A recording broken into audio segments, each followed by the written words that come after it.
Assalamualaikum warahmatullahi wabarakatuh. Perkenalkan, nama saya Muhammad Husini Toriki dengan NIM 203113666. Kali ini saya akan membahas mengenai tugas Resu Manajemen Keuangan Strategik, yaitu chapter 8 hingga 12. Yang pertama kali kita bahas yaitu mengenai capital structure. Capital structure atau struktur modal ini merupakan suatu elemen penting dalam perusahaan. Elemen ini digunakan untuk melihat komposisi hutang terhadap ekuitas dalam suatu perusahaan. Dalam capital structure ini ada 4 teori.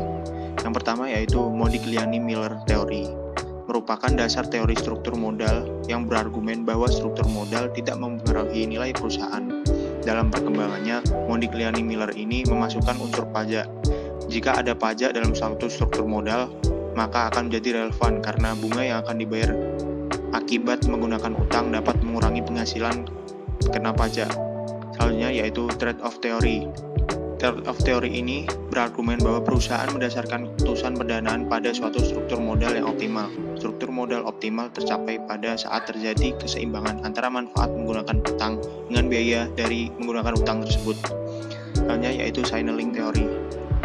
Dalam Modigliani-Miller, di situ berasumsi bahwa investor dan manajer memiliki kesamaan informasi, yaitu informasi yang simetris. Namun pada kenyataannya, manajer seringkali memiliki informasi yang lebih baik dibandingkan yang diterima oleh investor. Di sini signaling theory berargumen bahwa signaling theory ini merupakan suatu tindakan yang akan diambil oleh manajer perusahaan yang akan memberikan sinyal atau petunjuk bagi investor tentang bagaimana manajemen mendatangkan prospek perusahaan.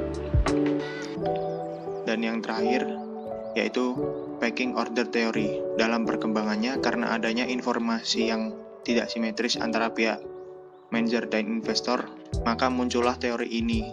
Teori pecking order menyatakan bahwa perusahaan lebih suka pendanaan internal dibandingkan pendanaan eksternal. Utang yang aman dibandingkan utang yang berisiko.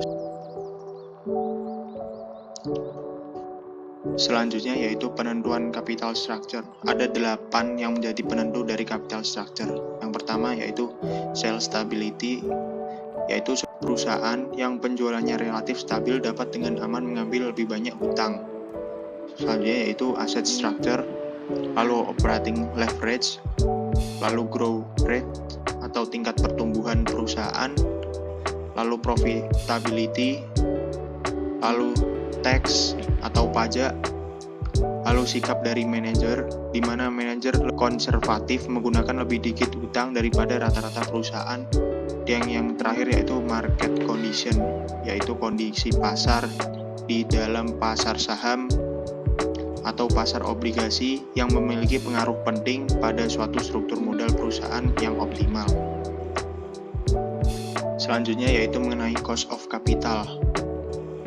Dalam cost of capital terdapat rumus dari perhitungan WACC atau Weighted Average Cost of Capital, yaitu seperti yang ada pada gambar berikut. Ada keuntungan dari menggunakan utang daripada ekuitas karena pembayaran bunga dapat dikurangi dari pajak. Tapi semakin besar hutang, maka semakin besar biaya bunga dan semakin tinggi kemungkinan perusahaan tidak dapat untuk memenuhi biaya tersebut. Selanjutnya yaitu mengenai dividend policy atau kebijakan dividen. Kebijakan dividen merupakan keputusan apakah laba yang akan diperoleh perusahaan pada akhirnya akan dibagikan kepada pemegang saham dalam bentuk dividen atau akan ditahan untuk menambah modal guna pembiayaan investasi di masa yang akan datang. Dalam perkembangannya, kebijakan dividen ini memunculkan 4 teori preferensi dari pilihan investor terkait dividen tersebut.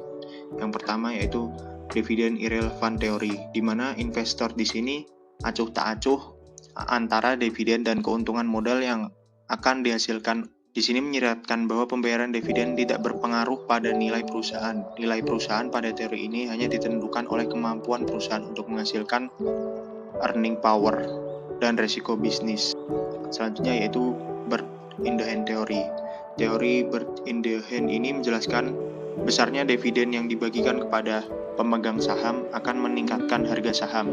Selain itu, hal ini menjadi daya tarik bagi pemegang saham yang lain sehingga meningkatkan nilai perusahaan.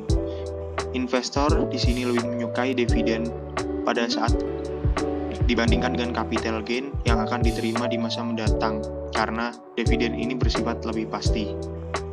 Selanjutnya yaitu tax effect theory. Teori ini menjelaskan bahwa investor menyukai perusahaan yang membayar dividen lebih rendah dikarenakan adanya pajak.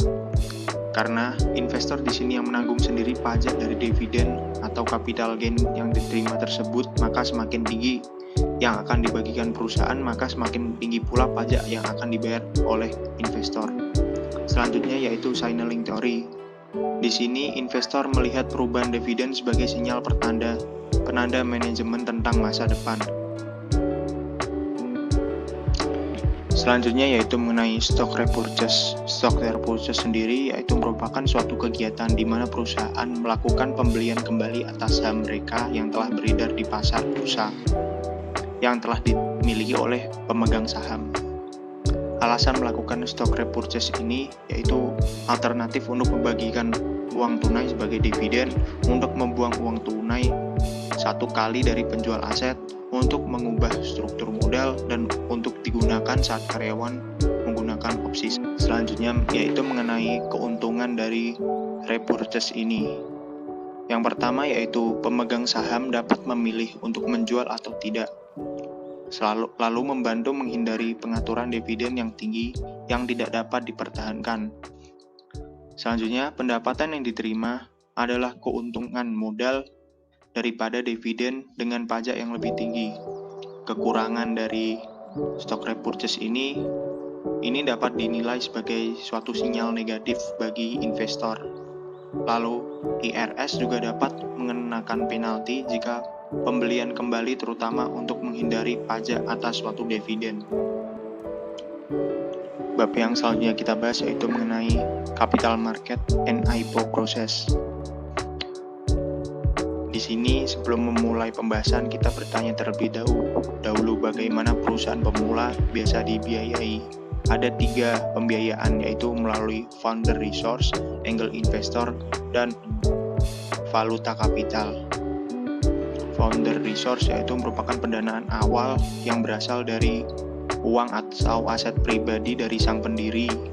Lalu angel investor ini merupakan individu yang memiliki jumlah kekayaan bersih yang tinggi yang memberikan pendanaan kepada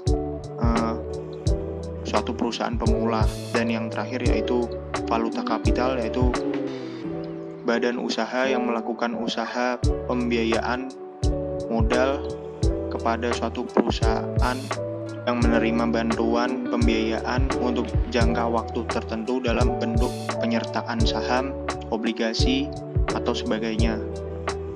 Selanjutnya yang akan kita bahas yaitu mengenai apa itu IPO atau Initial Public Offering. IPO yaitu merupakan suatu kondisi ketika perusahaan menjual sahamnya kepada masyarakat untuk pertama kalinya. Melalui IPO ini, masyarakat umum bisa membeli saham dan perusahaan dapat memperoleh dana tambahan. Selanjutnya yaitu mengenai alasan perusahaan untuk melakukan IPO. Yang pertama yaitu likuiditas perusahaan meningkat. Pemegang saham saat ini dapat melakukan diversifikasi, lalu lebih mudah untuk meningkatkan modal di masa yang akan mendatang.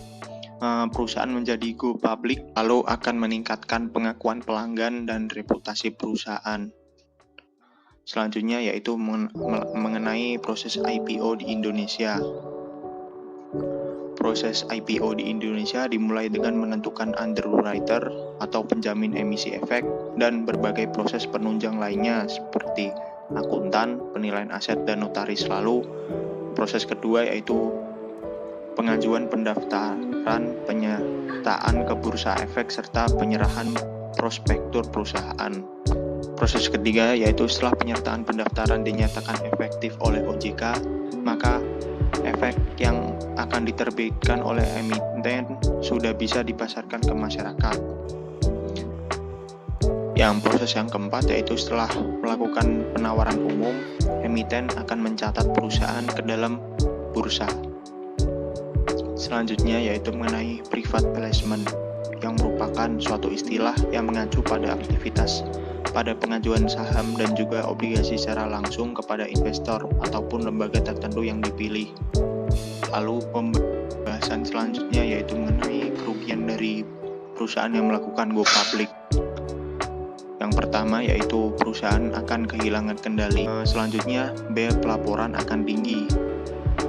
Harga pasar mungkin tidak akan mencerminkan nilai sebenarnya dari perusahaan tersebut, dan mengelola hubungan investor akan memakan waktu serta sulit untuk dijalankan. Pembahasan selanjutnya yaitu mengenai seasoned equity offering, yang merupakan suatu penawaran saham tambahan yang dilakukan perusahaan yang telah listing di dalam pasar modal yang dilakukan setelah melakukan penawaran pertama yaitu IPO. Ini sering juga disebut dengan right offering atau right issues. Going private yaitu kebalikan dari going public. Biasanya manajer perusahaan bekerja sama dengan sekelompok investor luar dan membeli semua saham perusahaan yang dimiliki oleh publik. Bab selanjutnya yaitu mengenai perilaku investor dalam pengambilan keputusan keuangan. Perilaku investor dalam pengambilan keputusan keuangan ini ada dua macam, yaitu traditional finance dan behavior finance. Traditional finance yaitu suatu pengambilan keputusan keuangan yang pada umumnya digunakan oleh masyarakat. Teori tradisional ini menggunakan beberapa asumsi, antara lain bahwa semua informasi yang ada di pasar akan digunakan oleh setiap investor dengan maksimal untuk mendapatkan hasil manfaat yang paling maksimal. Dalam prosesnya, investor bertindak secara rasional sehingga pada akhirnya pasar akan bergerak secara efektif. Lalu selanjutnya yaitu mengenai behavior finance, yaitu suatu studi dengan pengaruh psikologis terhadap pengambilan keputusan keuangan, di mana pada teori ini berasumsi bahwa teori tradisional tidaklah nyata karena dalam kenyataannya investor belum tentu menggunakan semua informasi yang ada karena keterbatasan mereka dalam mengakses informasi tersebut. Dari penjelasan tersebut, maka akan muncul asumsi bahwa investor di dalam pasar modal kerap kali menunjukkan perilaku yang irasional melalui tindakan yang bersifat judgmental yang menyimpang dari asumsi rasional. Unsur subjektif emosi justru lebih dominan mempengaruhi investor. Selanjutnya, di samping itu, kebanyakan investor tidak bersikap rasional dalam pengambilan keputusan investasi. Dalam hal ini dipengaruhi oleh sikap mereka terhadap resiko. Ada 3 tipe sikap yang diambil oleh investor terhadap resiko, yaitu risk average, risk nature, dan risk taker. Sikap ini dipengaruhi oleh tingkat penghasilan yang mereka peroleh. Materi selanjutnya yaitu mengenai pendekatan baru teori traditional finance.